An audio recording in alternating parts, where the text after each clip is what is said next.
Friends, எஸ்கேவோட Parasakthi trailer release ஆயிடுச்சு. 2 படம் மோதி பார்த்துருப்போம், 2 ட்ரைலர் மோதி பார்த்துருக்க மாட்டோம். தளபதி முதல் நாளே ஜனநாயகன் ரிலீஸ் பண்ணி சம்பவம் பண்ணார். அடுத்த நாளே எஸ்கேவோட பராசக்தி ரிலீஸ் ஆகி சம்பவம் பண்ணிகிட்டு இருக்கு. என்ன இருந்தாலும் ஜனநாயகன் பக்கத்தில் கூட நிற்க முடியாதுன்னு தளபதி ஃபேன்ஸ் நினச்சிட்டு இருந்தாங்க. ஆனால் கொஞ்சம் டஃப் கொடுக்குற மாதிரி தான் இருக்குது. சுதா கொங்குரா மேடமோட மேக்கிங் மாஸ் காட்டியிருக்காங்க. ஒன்றுக்கு ஒன்று சளைச்சதில்லைன்ற மாதிரி இருக்குது. டைலாக்ஸும் நல்லா பயங்கரமாக இருக்குது.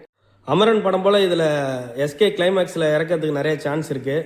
ஏன்னா ராஜேந்திரன்ற மாணவரோட கதை இது. அண்ணா பல்கலைக்கழக மாணவர். இவர் வந்து 1960 இந்தி கட்டாய மொழியாகணும்னு மத்திய அரசு சொன்னதுனால அதை எதிர்த்து போராடி உயிர் விட்டதில் ஒருத்தவர். அதனால் இது கிளைமேக்ஸ் ஆகிற மாதிரி இருக்க நிறைய சான்ஸ் இருக்குது. டைலாக்ஸ் வேறு லெவலில் இருக்குது. ஹிந்தி திணிப்புக்கு தான் எதிரானவங்க, ஹிந்திக்கோ ஹிந்திக்காரங்களுக்கோ இல்லை அப்படின்றது.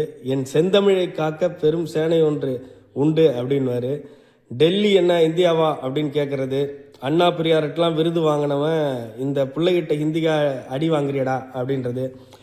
நல்லா சுதா கொங்குரா பண்ணியிருக்காங்க.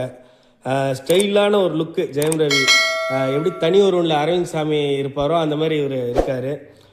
மொத்தத்தில் இந்த படம் வந்து ஒரு பெரிய விஷுவல் ட்ரீட்டாக இருக்கும்னு நினைக்கிறேன். ஜனநாயகன் படத்துக்கு எந்த விதத்துலையும் இது குறைஞ்சதாக இருக்க வாய்ப்பு இல்லை. இதை பற்றின உங்கள் கருத்தை கமெண்டில் தெரியுங்க.